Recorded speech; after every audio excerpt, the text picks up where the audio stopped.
Welcome to Open Access. I'm Craig Kano.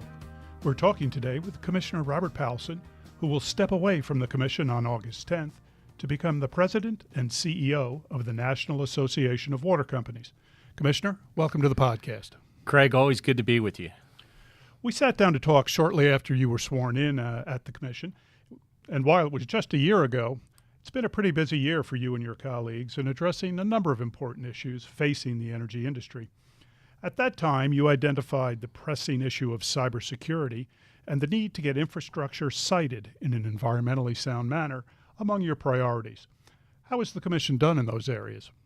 Well, I think in recognizing the leadership of Chairman McIntyre and working collaboratively with our colleagues, I think we've done a remarkable job over the past year, starting with the issue of the backlog of cases and obviously the restoration of the quorum in order to move these cases forward. I remind people, as an agency, as an independent agency, we touch about $500 billion of energy infrastructure in this country per annum. So the decisions we make in working with our state partners have a profound impact in terms of our overall electric reliability, our gas reliability, and obviously the conversation we're having today about cyber and physical protection. You mentioned the backlog. Immediately out of the gate, you and your colleagues also tackled the issue of grid resilience. I think maybe some people who are less familiar with your views expected you might be all-out supporter of the DOE NOPR, but you've been quite forceful in your defense of wholesale market principles and a tenacious advocate of competition in the markets. In your mind, what is at stake here? Yeah, I think a lot of my positions are staked in my prior life serving as chairman of the Pennsylvania Public Utility Commission. And, you know, I served with distinction in Pennsylvania for 8.5 years, and I looked at the Keystone State and how it's evolved in its energy production, and back behind that, the evolution of retail competition, which is approaching a 25-year anniversary, and the impact and the positive impact it's had for consumers. As I like to say, you couple retail competition with wholesale competition, the efforts that the FERC undertook in the mid-'90s with FERC Order 888, and how it's kind of unleashed this economic marvel that a lot of countries have looked at in terms of the diversity of our portfolio, the reliability of that portfolio, and what I've heard said time and time again, arguably one of the greatest wealth transfers to take place in our country, where consumers have been direct beneficiaries of electric competition, both wholesale and retail. And for us to retreat at this juncture would be a colossal failure. So you know me well, Craig, being from Philadelphia, growing up in Delaware County. We're not one to hold our cards close to the vest. And I have been outspoken, and I will continue to be outspoken because I believe in competition policy. It's been, again, I said, the economic marvel of what makes this country so great. So I don't think the Commission in any way is going to retreat on that. I think we're at an inflection point, and that's in a very positive inflection point to kind of tee up a conversation around the evolution of what the new power grid looks like. By the way, that new power grid has a lot of gas molecules on it, and we are at the epicenter of that, not only in terms of siting that infrastructure, but more importantly, protecting that infrastructure. We also are seeing a tectonic shift in our generation fleet, something that I have talked about constantly with numerous groups, over the last decade here in the U.S. That tectonic shift in our generation mix looks something like this, where last year in our country, 10% of our overall energy dispatch came from renewable energy resources. No one 10 years ago could have fathomed that. And that's not regulators like myself or my colleagues back in Pennsylvania picking those winners and losers. That's the market driving an outcome. So our grid is getting cleaner, it's getting more efficient, and as a FERC, I think we have to stay at the forefront of that. And in recognition of that, I think one of the clear demonstrations of our innovation agenda is the energy storage rulemaking, and that has been a real game changer in terms of where we're going to see power trends over the next decade as energy storage continues to ramp up and these cost curves come down. Any regrets that you won't be here to see the resilience proceeding play out? Yeah, I obviously start with a no regret strategy, But it's been great to work with my colleagues. I didn't see this coming. I mean, I honestly would tell you that I had a long game of being here till 2020, but as much as I reflect on my short tenure here, I have said it and I'll continue to say it. It's been a remarkable experience for me working with people like yourself, my colleagues here. I have benefited greatly, more than I deserve, in terms of the friendships and the stuff that I've been able to learn and ascertain because of the people who represent this great agency. And I will be dogged in my defense of the FERC and the work that it does in an independent vacuum. That's so important because that's what makes us a very effective quasi-judicial agency. You touched on, as you have in the past, the amount of infrastructure over which the Commission touches, I think is the way you've referred to it. One of the other significant policy initiatives here right now is the possible revision of the Pipeline Certificate Policy Statement. I know comments were only recently filed, but interested to know if you have thoughts on where that might go. Yeah, so under Chairman McIntyre's leadership, working in a bipartisan way with colleagues, has opened up a conversation about looking back at our 1999 policy statement. And as someone who has served as a former chairman of a large public utility commission, it is a best practice to look at doctrines and look at regulation and where you can modernize or sometimes make regulation go away because it's not reflective of the current marketplace. These are the things you have to do. And so I think it's a healthy look at the way we go about the certification process.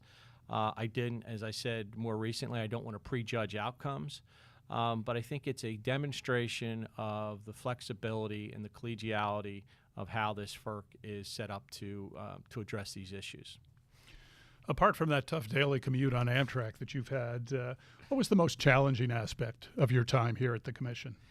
It's arguably been said you're drinking from a fire hose, and I had a lot of knowledge coming into the job, working with PJM and understanding the state regulatory compact.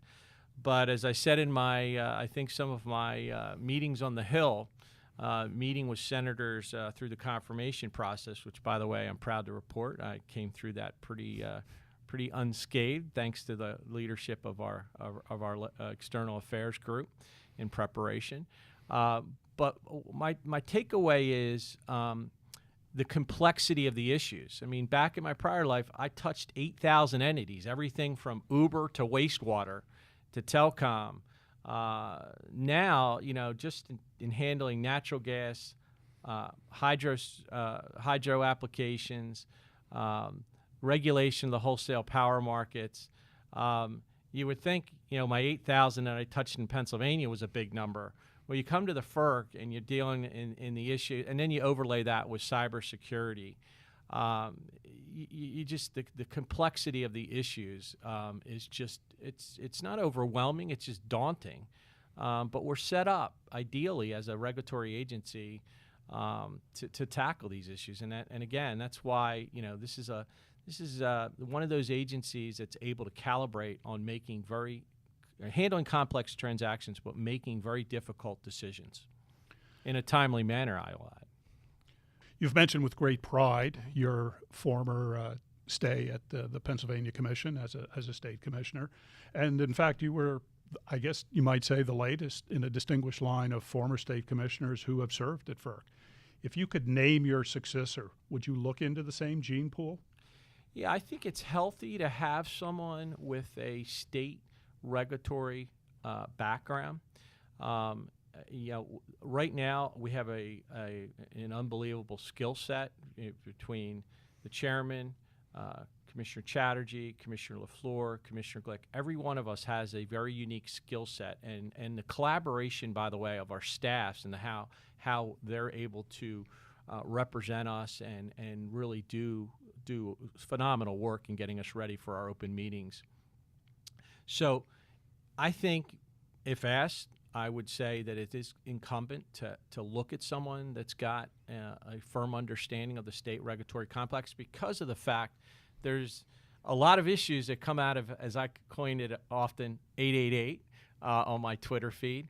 a lot of decisions that come out of 888 that impact that state regulatory compact, and being able to work with state leadership, understanding how retail competition and wholesale competition need to synchronize in these decisions that we make, I think are critically important. And you hear there are over time these friction points with the states. It's nothing personal. It's just the way we go about our defense of the Natural Gas Act and the Federal Power Act. And so I would say the farm system's alive and well through the National Association of Regulatory Commissioners. And if I were asked, I would say, yeah, it would never hurt to have someone with that kind of pedigree coming in.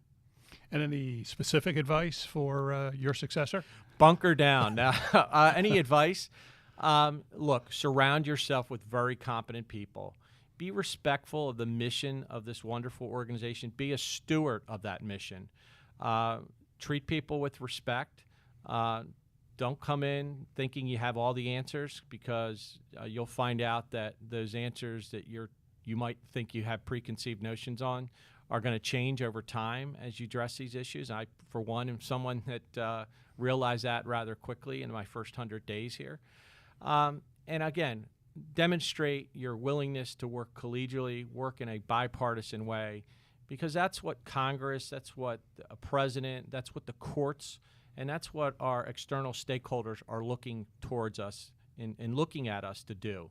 And that is what as I leave here on August the 10th, I can look back on this 1 year and say, man, what an unbelievable experience, and another experience in my life in terms of a new skill set and learning curve that I've undertaken. So and I'm proud to say now I'm part of the FERC fraternity. So as I get to kind of meet with former colleagues and be advocates for this wonderful agency, I look back on the past year and just say, man, was I blessed to be in this position.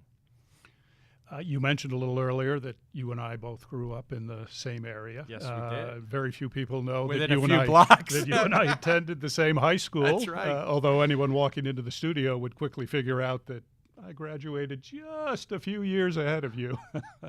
But on behalf of all of us from that area, I wanted to thank you for whatever you did to get Wawa into DuPont Circle. And I'm wondering if maybe when you get back up to Philly, you might be able to pull some strings and get either a Geno's or a Pat's franchise down here for us. Well, I don't know if I could promise that, but I can assure you one thing about Wawa. Wawa has expansion plans for the District of Columbia. I know that very well because of one of my former board members, Sue Bratton, who is the head of real estate for Wawa. And as you know, I was at the Wawa store grand opening. One of the highlights of my career at the FERC. It was like a political convention. You walk in there and seeing the people. And that's what happens, by the way, when you give free coffee. But yes, I pledge to you that Wawa could be coming in mass to the D.C. metro area. So get ready. Well, I'm ready. And by the way, here we are. Philly's playing great baseball. We're a year ahead of the rebuild, and there's an unbelievable sense of Super Bowl euphoria right now in Philadelphia as training camp is upon us. So let's hope that we can say "Fly Eagles Fly" next year on a Twitter feed. Well, on that note, Commissioner, thanks again for taking time to stop by, and good luck with your new endeavor. Craig, thank you, and thank you to all my fellow FERCians, as I like to call them. It's been a wonderful experience. My family and I cannot thank you and everybody that works here for how I've been treated and what I've been able to accomplish. And that's, as my father once taught me, there's no I in team, and that's truly a testimony to my upbringing and my ability to serve with distinction here at the FERC. So thank you.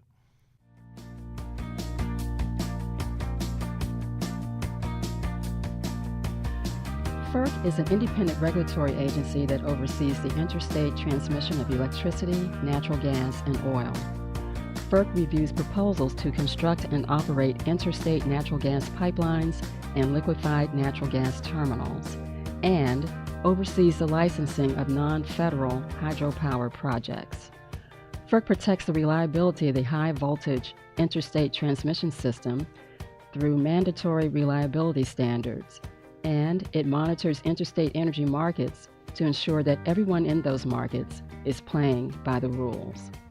Unless otherwise noted, the views expressed in these podcasts are personal views and do not necessarily express the views of individual commissioners or the Commission as a whole. This podcast is a production of the Federal Energy Regulatory Commission's Office of External Affairs. Leonard Tao, Director. We'll be updating our posts when we've gotten more news, so be sure to check out our website, www.ferc.gov, and follow us on Facebook, Twitter, and LinkedIn to find out when our next podcast airs.